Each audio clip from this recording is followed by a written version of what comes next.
Hi friends, welcome to Pendems kitchen. ఈరోజు వీడియోలో 90s kids favourite sweet తీపి బోండాల్ని ఎలా ప్రిపేర్ చేస్తారో చూపించబోతున్నాను. మా చిన్నప్పుడైతే వీటిల్ని మా పల్లెటూరుల్లో వీధుల్లో గంపల్లో తీసుకొచ్చి మరీ అమ్మేవాళ్ళు అనమాట. చాలా రుచిగా ఉంటాయి, చాలా ఈజీగా ప్రిపేర్ చేసుకోవచ్చు. వీడియోని మాత్రం చివరి వరకు చూస్తేనే మీకు ఈ రెసిపీ పర్ఫెక్ట్గా వస్తుంది. కొంచెం మిస్ అయినా సరే మీకు ఈ తీపి బోండాలు పర్ఫెక్ట్గా రావన్నమాట. సో ఈ జనరేషన్లో ఉన్న మన పిల్లలకు కూడా మన స్నాక్ రెసిపీని తప్పకుండా రుచి చూపించండి. సో ఇక ఏ మాత్రం ఆలస్యం చేయకుండా ఈ తీపి బోండాలని ఎలా ప్రిపేర్ చేస్తారో వీడియోలోకి వెళ్ళి చూసేయండి. ఈ తీపి బోండాలు ప్రిపేర్ చేసుకోవడం కోసం స్టవ్ మీద ఇలా ఒక గిన్నెను పెట్టేసి ఇందులోకి తురిమిన బెల్లాన్ని అరకప్పు వేసుకోండి. మీరు ఇలా కప్పుతో కానీ లేదంటే గ్లాస్తో కానీ మెజర్ చేసుకొని తీసుకోండి. స్వీట్ని బాగా తక్కువ ఇష్టపడే వాళ్ళైతే 1 లేదా 2 టీ స్పూన్ల బెల్లాన్ని తగ్గించి వేసుకోవచ్చు. ఇక్కడ నేను చూపించే కొలతలతో అయితే స్వీట్ కరెక్ట్గా ఉంటుందన్నమాట. ఇప్పుడు ఇందులోకి 1/2 కప్పు వరకు నీళ్ళను పోసేసి ఈ బెల్లాన్ని మీడియం ఫ్లేమ్లోనే కరిగించుకోవాలి. నీళ్ళని ఇంతకన్నా ఎక్కువగా పోసుకోవద్దు. అరకప్పు బెల్లం 1/2 కప్పు నీళ్ళు అయితే పిండిని కలిపిన తర్వాత పర్ఫెక్ట్ కన్సిస్టెన్సీలో ఉంటుందన్నమాట. ఎటువంటి పాకం రావాల్సిన అవసరం ఏమీ లేదు. బెల్లం కరిగితే సరిపోతుంది. బెల్లం ఇలా పూర్తిగా కరిగిన తర్వాత ఈ బెల్లం నీళ్ళని ఒక మిక్సింగ్ బౌల్లోకి ఈ విధంగా ఫిల్టర్ చేసేసుకోండి. ఇలా ఫిల్టర్ చేయడం వల్ల నలకలు ఏమైనా ఉంటే పోతాయన్నమాట. ఇలా ఫిల్టర్ చేసిన బెల్లం నీళ్ళని పూర్తిగా చల్లారనివ్వాలి. పూర్తిగా చల్లారిన తర్వాతే మనం పిండిని కలుపుకోవాలన్నమాట. సో బెల్లం నీళ్ళు అయితే పూర్తిగా చల్లారిపోయాయి. ఇప్పుడు ఇందులోకి మీరు ఏ కప్పుతో అయితే బెల్లాన్ని కొలుచుకొని తీసుకున్నారో అదే కప్పుతోటి 1 కప్పు గోధుమ పిండిని వేసుకోండి. అలాగే 2 టేబుల్ స్పూన్ల సూజీ రవ్వ, ఉప్మా రవ్వ, బొంబాయి రవ్వ అంటారు కదా, ఆ బొంబాయి రవ్వని 2 టేబుల్ స్పూన్లు వేసుకోండి. అలాగే 1/2 టీ స్పూన్ దాకా యాలకుల పొడిని, 1 టీ స్పూన్ దాకా నెయ్యిని కూడా వేసేసుకొని 1/2 టీ స్పూన్ బేకింగ్ పౌడర్ని వేసుకోండి. మీ దగ్గర ఒకవేళ బేకింగ్ పౌడర్ లేకపోతే 1/2 టీ స్పూన్లో సగం వంట సోడా వేసుకుంటే సరిపోతుంది. ఇవన్నీ కూడా బాగా కలిసే విధంగా కలుపుకోవాలి. ఇంకా మీరు ఇందులో ఎక్స్ట్రా నీళ్లు కానీ ఏమీ వేసుకోవద్దు.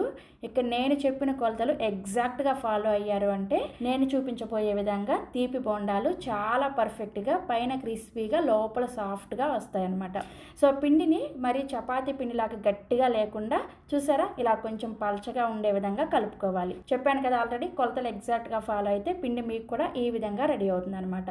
ఒక 2-3 నిమిషాల పాటు ఈ పిండిని బాగా కలుపుకున్న తర్వాత దీని మీద 1 టీ స్పూన్ దాకా నెయ్యిని వేసేసి పిండి పై భాగంలో ఈ విధంగా అప్లై చేసేసేయండి. ఇలా అప్లై చేసేసి మూత పెట్టేసుకొని ఈ పిండిని ఒక 30 నిమిషాల పాటు బాగా నాననివ్వాలన్నమాట. సో ఒక 30 నిమిషాల తర్వాత చూస్తే పిండి చూసారా కొంచెం గట్టిపడి ఉంటుంది.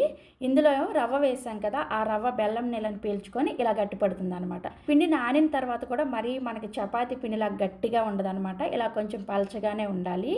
ఇలా ఉంటేనే బోండాలు మనకి పర్ఫెక్ట్గా వస్తాయి. సో అరగంట తర్వాత ఈ పిండిని 1 నిమిషం పాటు మళ్ళీ కలుపుకున్న తర్వాత ఇప్పుడు చేతిలో కొంచెం నెయ్యిని రాసేసుకొని వీడియోలో చూపిస్తున్న విధంగా చిన్న చిన్న బాల్స్ని ప్రిపేర్ చేసుకోండి. మరీ పెద్ద బాల్స్ లాగా కాకుండా చూసారు కదా, ఈ సైజులో బాల్స్ని ప్రిపేర్ చేసుకోండి. నూనెలో వేసినప్పుడు ఇవి మళ్ళీ కొంచెం పొంగుతాయి అనమాట.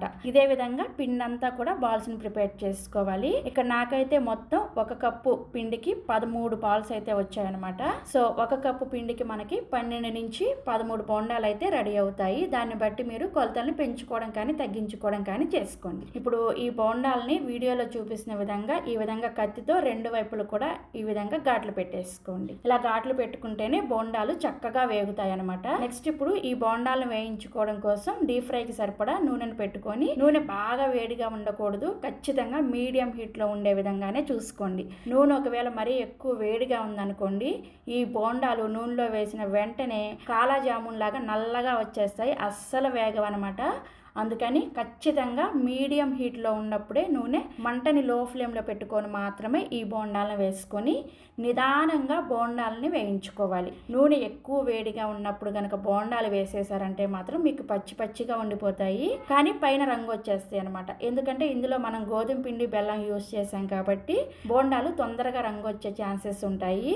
అందుకని నూనె తక్కువ వేడిలో ఉన్నప్పుడే ఈ బోండాలను వేసుకొని అన్నిటిని కూడా కొంచెం వేగిన తర్వాత అప్పుడు గరిటతో కలుపుకుంటూ లో టు మీడియం ఫ్లేమ్లోనే ఈ బోండాలు చక్కగా క్రిస్పీగా అయ్యేంత వరకు వేయించుకోండి.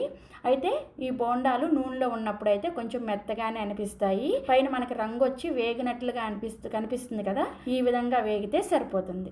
బోండాలు చల్లారే కొద్దీ క్రిస్పీగా అవుతాయి అనమాట. వేడిగా ఉన్నప్పుడు మెత్తగానే ఉంటాయి, కంగారు పడాల్సిన అవసరం ఏమీ లేదు. ఇలా వేయించుకున్న ఈ బోండాల్ని ఒక ప్లేట్లోకి తీసుకోండి. ఇదే విధంగా మిగిలిన బోండాలను కూడా నూనెకి సరిపడా మాత్రమే వేసుకోండి, ఇరుకిరుగ్గా వేసుకోవద్దు.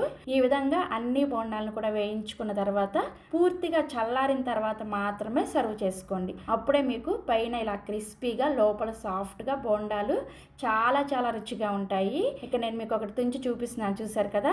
తప్పకుండా ఈ 90s కిడ్స్ ఫేవరెట్ స్వీట్ తీపి బోండాల రెసిపీని మీ పిల్లలకు కూడా రుచి చూపించండి.